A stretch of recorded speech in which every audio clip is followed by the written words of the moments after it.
Vienna, definitely the most well-kept, most elegant city in the so-called continental part of Europe. It's changing a bit on the outskirts, but it's still extraordinary city. Certainly not for a single day. There is plenty to do here. I was here for 6 months when I was a student, a long time ago, and but Montezuma Crown, which may not have seen it, and Cellini Salt Shaker are still waiting. They were being renovated in that time. For now, Vienna isn't on the way. Unfortunately, 5 days minimum. The city even has its dark side, its luxurious version. Even when I was studying in Vienna, the city had two faces, an elegant one with strict noble principles and officially secularist one, but only officially, and a dark one. At the university, everyone knows where the illegal fights were taking place. It was mostly immigrants who fought, but how the nobility had their fun, and everyone actually know about it. I don't think they will outgrow it, despite this is still the safest city in Europe. It's expensive and not everyone can afford it. Even sightseeing costs more than elsewhere, although there are a few days in few pay close attention to monuments free. Yes, a few days. This city won't allow everyone to experience this authentic life. It takes serious work. It's multicultural, but in reality the Habsburg cult among Austrians is strong, and this multiculturalism is more of courtesy, but you don't let these people get too close unless they give wise much.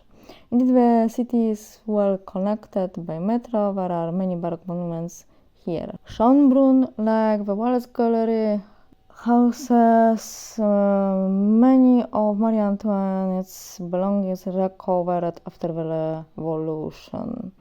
Many original objects from Versailles are located there and as well in Albertina. The Hofburg is still an official building, but there is also a museum dedicated to Sissi. People skip some of the monuments. It's worth visiting the Capuciner Ghost crypt. The enormous sarcophagi, like the apartments, are a masterpiece of Baroque art. The Schönbrunn Zoo is one of the oldest in Europe and is home to pandas. They are one of few pairs in the world that breed in captivity. Near the Hofburg is the Albertina. Some of Habsburg lived in this building. That building as well has the largest collection of Marie Antoinette works, including painting of modern art such as Picasso. They at the museums district, something it can be translated like something like that, because we have museums in the same place. For example, Kunsthistorisches Museum boasts famous Roman bust with grimaces, a vast collection of paintings, including Cellini, Salt Cellar, and many famous pieces of art. In the Natural History Museum, we find a taxiderm dog belonging to Marie Antoinette, which begged near the Bastille long after her death, and finally Emperor Joseph formally requested the return of the animal. The dog was very loyal despite being mistreated. The World Museum houses Montezuma Crown, or at least it's considered. The votive church is resting place of Emperor Maximilian Habsburg of Mexico. Without a doubt, the idea itself was one of the stupidest ever conceived by the Habsburg, and an innocent man paid the price. I tend to agree with those historians who believe that Franz Joseph sent his brother there specifically to get rid of him because he saw him as a concurrent. He was capable of such things. The Stephansdom Cathedral is with Prague Cathedral and the Cathedral of Cologne are the highest Gothic cathedrals in this part of the world, and in reality Gothic is limited to them as it no longer exists in its proper form in other countries. Near the cathedral there are several lesser-known landmarks, monuments. The Vivaldi House. Vivaldi is buried somewhere near the town hall today. This cemetery has disappeared. Mozart House, one of several houses. The most famous is in Salzburg, but he died in Vienna.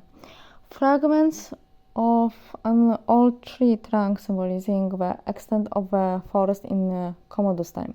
It's worth mentioning that Marcus Aurelius appears everywhere, primarily because the Senate against whom his son fought wanted it and removed from Venice, remember, Commodus. The Senate wanted to wage wars and Commodus suppressed them. This is why he became hated, as he began to fight with bribes and stand on the bribe. There is an episode about Commodus. Also, those wonderful books by Marcus Aurelius should be burned because he didn't apply any of his ideology to himself. Lucilla, like her father and mother, many slept with gladiators and shamed. She was a whore, political whore and typical whore. She was a monster actually. Like her father and mother, she also depleted the state treasury, which caused Commodus many problems. In fact, her love to him was sick, not his. When he decided to give wife and actually get wife, and after give his wife title of empress, she gone at him because she wanted to be an empress with him, and he didn't see something strange in that he wanted that his wife was near him at the official ceremonies, not her. Wars and spending on personal luxury like the state money unsupported. Therefore, Commodus ended the wars with the Germanic tribes, established Vindobona, and returned to Rome.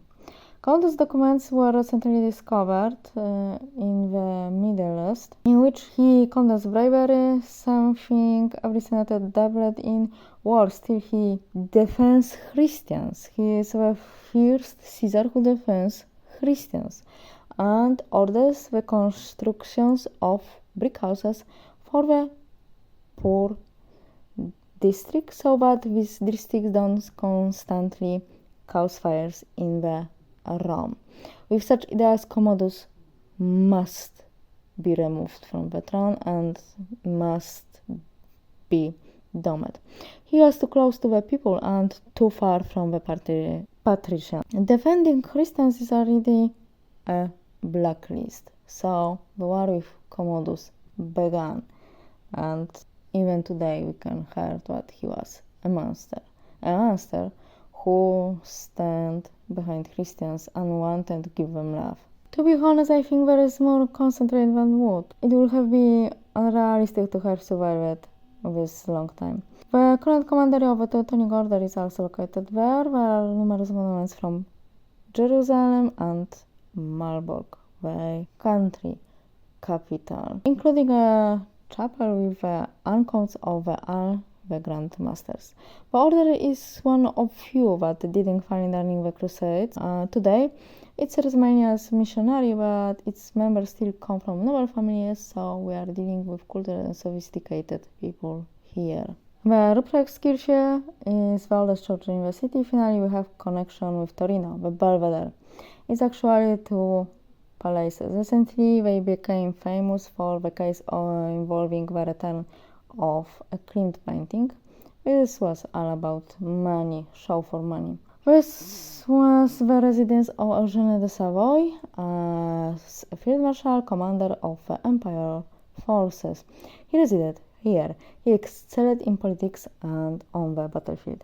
He exploited the Habsburg problems brilliantly to create opportunities for the annexion of more peninsular states to the Kingdom of Savoy. He was likely behind the death of Joseph I.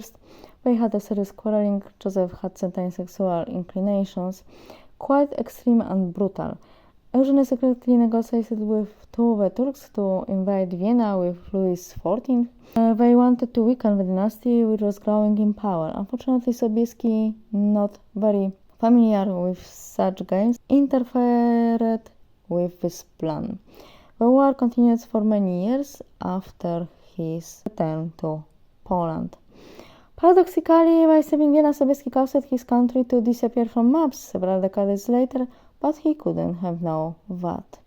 For sure, I know that now some organizations wanted to describe Eugène de Savoy as someone who was gay, but actually we have no proof that he was a gay. I won't ask him about that, so it's a little ridiculous. As for me, I more connect with that idea that he was asexual, that sexuality as well existed, and actually many people who discover themselves in politics, who were most powerful in politics and came to history, was asexual. Thanks to that, no one could wash their brain, and they won on each places. But many now forget about that type of sexuality. It's the greatest sexuality because no one can wash your brain, and actually you needn't use your cerebrum, you use your mind in whole thing which you are doing.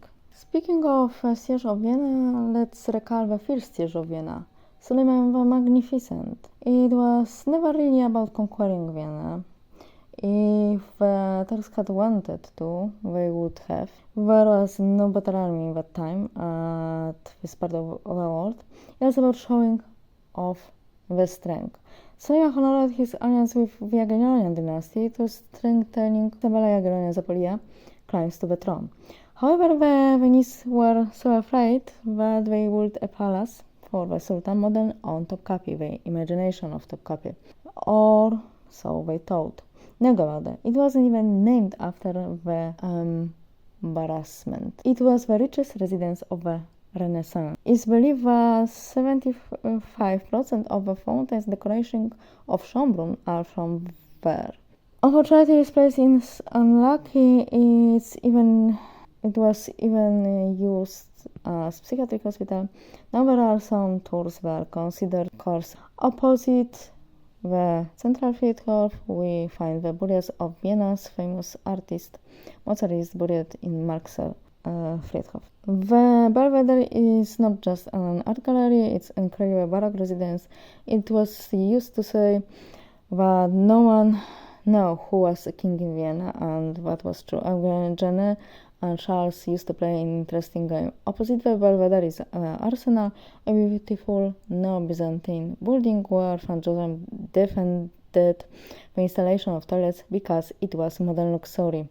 Today it's a war history museum. The famously cursed Sarajevo car where Franz Joseph died is located there, and as well the tent of Kamankashkara Mustafa. Of course, Vienna has as well the most faithful school of Spanish riding horses. Vienna has many places to show. Austria has many places to discover.